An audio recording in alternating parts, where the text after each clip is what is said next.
사실은 이미 많은 것들을 가지고 있고 불편함이 없는 사람들의 경우에는 세상에서 많은 불편함을 느끼는 사람들에 대해서 공감을 잘 하지 못하는 경우들도 있는 것 같아요. 맞아요. 예. 창업을 하는 데 있어서 또는 시스템을 바꾸는 데 있어서도 공감 능력이 중요하다고 생각하세요? 모든 비즈니스의 핵심은 무엇일까를 좀 고민해 봤어요. 그럼 결국에는 타자의 공감을 이끌어내는 거예요.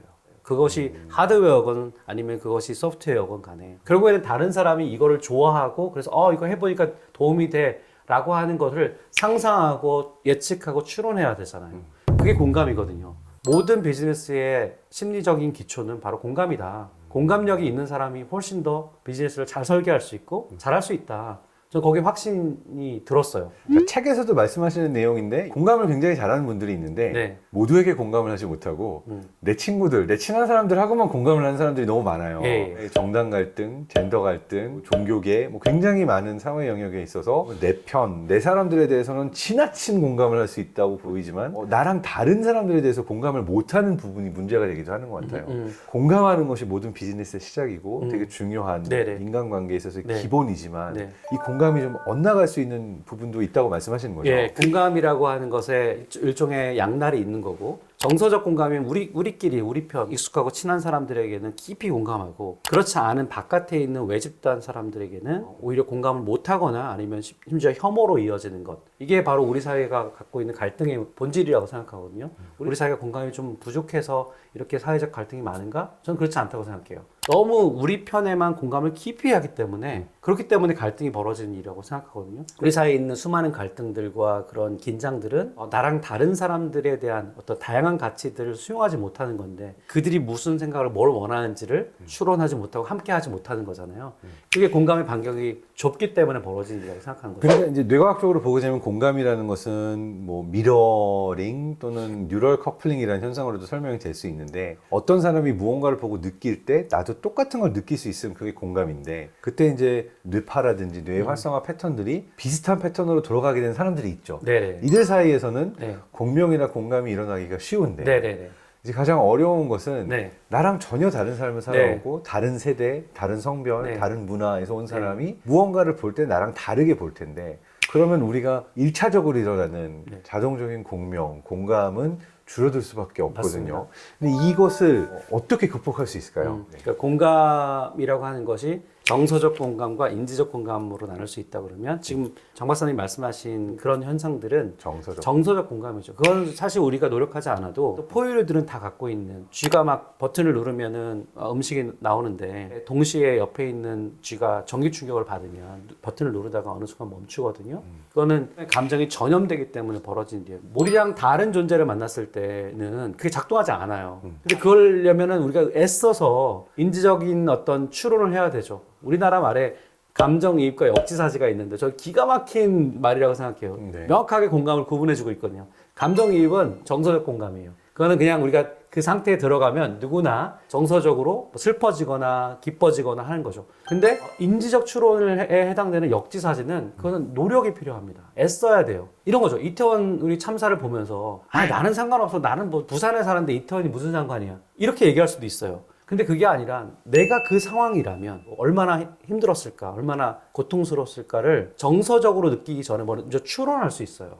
그게 인지적 공감의 핵심이거든요, 역지사지. 그게 우리 인간만이 독특한 공감이라고 연구자들이 얘기하는 거라고 생각해요. 정서적 공감은 거의 본능적으로 타고난 부분이고 포유류가 공유하는 부분이기 때문에 한편으로 두더라도 인지적 공감의 경우에는 사회와 문화에 따라서 계속 변화하잖아요. 네. 근데 일부 사람들은 이렇게 얘기하는 것 같아요. 공감 능력이 저하하고 있다.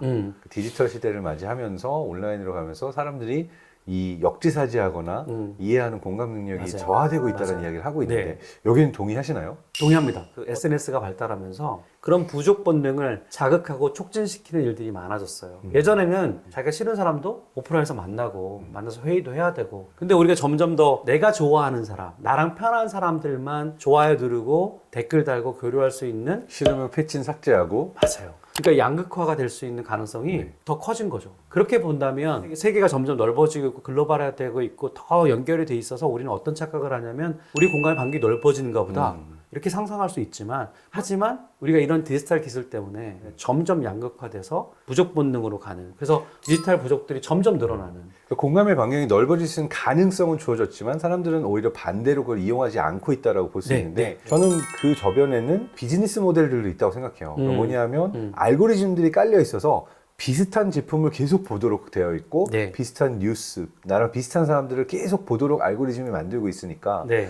내가 아는 것만 보이고 좋아하는 것만 계속 보이면서 이것이 세상이라고 믿게 되는 네. 그러한 단절들이 더 많이 일어나면서 네. 어떻게 보면 공감의 반경이 디지털 세상에서 더 좁아지는 좁아진 거죠.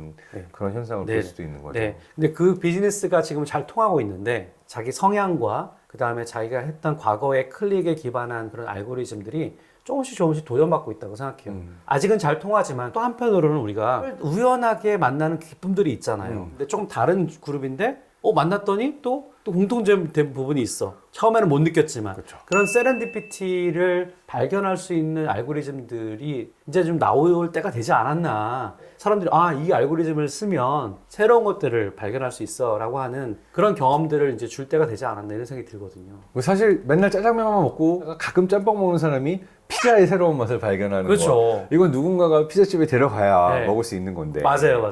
이걸 먹어봐야 그 맛을 알 수 예, 있는 거잖아요. 예. 그러니까 이거를 다르게 표현하면 제가 되게 좋아하는 가설이기도 하고 독일에서 이슈가 됐는데 접촉 가설이라는 것을 맞아요. 또 책에서도 말씀해 네, 주시더라고요. 네, 네. 그러니까 접촉 가설이라는 게 독일에서 그 시리아 난민, 뭐 이 내전들로 인해서 오는 수없이 많은 피난민들을 받는 데 있어서 동독에서의 특정 동네들은 굉장히 큰 배타심을 보였어요. 그래서 나는 저 사람들 싫어. 저 사람들은 회교도고 뭐 더럽고 싫다 이렇게 배타적이었던 사람들이 뭐 반년 정도 그 시리아 난민 가족이 와서 같이 우리 동네에서 살고 맞아요. 매일 보고 같이 빵집에서 만나더니 이들을 딴 데 보내지 맞아요. 말자. 가족 같다. 너무 좋은 사람들이다라고 이 접촉의 반경이 넓어지면서 받아들이게 된다라고 맞아요. 하는 것을 보여주고 있는데 네. 그러한 의미에 있어서 어떻게 보면 우리가 시스템적으로 나와 다른 사람들, 다양성을 가진 굉장히 다른 어떤 소수들과 접촉을 할 수 있는 면적을 넓혀야 되는 사회가 되지 않을까 생각을 하고 있어요. 맞아요. 이 우리 사회의 공감 문제를 보면서 어떤 방향으로 나아가면 좋겠다. 뭐 이런 비전이나 바라보시는 미래가 어떤 건지 여쭤봐도 저는 될까요? 우리가 개인적으로 인생을 살면서 인생에서 제일 중요한 가치가 뭐냐고 물어보신다면 사랑, 행복, 공감 이런 거라고 생각하거든요. 가만히 보면 우리 사회는 그런 가치는 니들이 알아서 해 라고 얘기하고 있는 것 같아요. 우리 인생에서 제일 중요한 게 사랑이고 행복이라면 사랑과 행복, 공감 같은 거를 경험할 수 있게 하고 그게 무엇인지 가르치고 이게 학교가 해야 될 일. 근데 오히려 학교에서 가르치면 안 하고 싶어지지 않아요? 교과서 1, 행복이란 무엇인가, 행복의 정의, 아, 나 너무 행복의 싫어. 종류, 이런 거 하면 정말. 슬플 때 같이 슬픈 게 얼마나 중요한지를 깨닫게 하는 거. 이런 게 저는 되게 중요한 교육의 가치라고 생각하는데. 근데 그게 없는 이유는 저는 우리 사회가 늘 나를 누군가와 비교하고 무한 경쟁 사회이기 때문이지 맞아요. 않은가 생각이 맞아요. 들어요. 예. 내가 경쟁이 없고 이 사람과 나를 비교해야 될 일이 없으면 포용할 수도 있고 넌 어떻게 사니 하면서 좋아할 수도 있는데 이 사람이랑 나랑 줄을 세워놓고 네가 위에 올라가니 내가 밑에 내려가니 라는 형태의 잣대로 서로를 보게 되면 방금 말씀하신 공감이나 사랑, 행복 이런 가치들이 들어오기가 어려운 것 같아요. 네. 우리가 중고등학교 때 어떤 교육을 받는지를 생각해 보면 솔직히 누가 서울대를 갑니까? 정말 경주마처럼 달리는 친구들이에요. 그러니까 한 번도 뭔가 일탈, 시험에서 뭔가 실수 이런 것들이 용인되지 않는 그런 거를 경험하지 않았던 친구들일수록 소위 말해서 좋은 대학에 갑니다. 근데 그런 학생들은 어떤 거를 포기한 거냐면 어떤 걸 희생한 거냐면 내 친구가 아파요. 뭐 재미난 게 있어요. 의미 있는 일이 있어요. 근데 아니야 오늘 학원 가서 공부해야지. 이런 친구들일수록 더 그 경주마처럼 잘 달린 거거든요. 이런 교육이 우리가 생각하는 인재를 만드는 어떤 루트인가를 생각해 보면 그렇지는 않잖아요. 유능한 인재를 길러야 되지만 따뜻한 인재를 또 길러야 되잖아요. 그러니까 우리가 지금 한국 사회에서 이렇게 줄 세우고 경쟁 시스템을 학교에서부터 경험했다는 얘기를 했는데 이것이 저출산과도 네. 관련이 있다라는 이야기를 책에서 본 것 같아요. 네.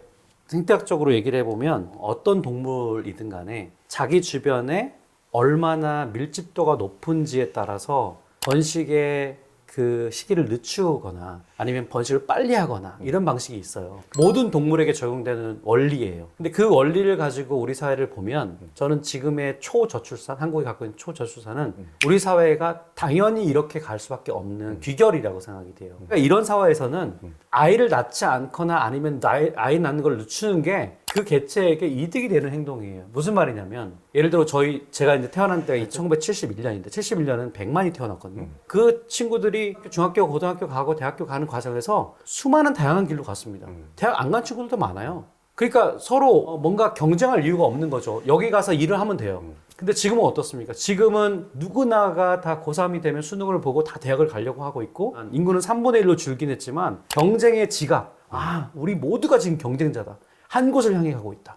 라고 하는 생각의 그 지각의 정도는 높아졌어요. 어른들이 이해 못하는 거예요. 어른들은 왜 우리 때보다 먹고 살기 더 편해졌고 경제가 이만큼 성장했는데 무슨 헬조선이라고 하냐. 그거는 지금 인간의 심리를 몰라서 그런 거예요. 저는 이걸 팽창사회와 수축사회의 차이라고도 네네. 표현하는 걸 네네. 좋아하는데 네네. 팽창사회는 말씀하신 것처럼 새로운 길로 가다 보니까 서로가 다 경쟁하지 않아도 되고 기회가 많았지만 지금은 잘 산다고 하지만 수축사회라서 네. 내가 어떠한 바운더리, 울타리 안에 있지 않으면 거의 생존에 있어서의 그 불안감이 너무나 높은 네. 그런 상황이다 보니까 점점 작아지는 반경 안에 미친 듯이 뛰어도 내가 들어가기 맞아요. 어려운.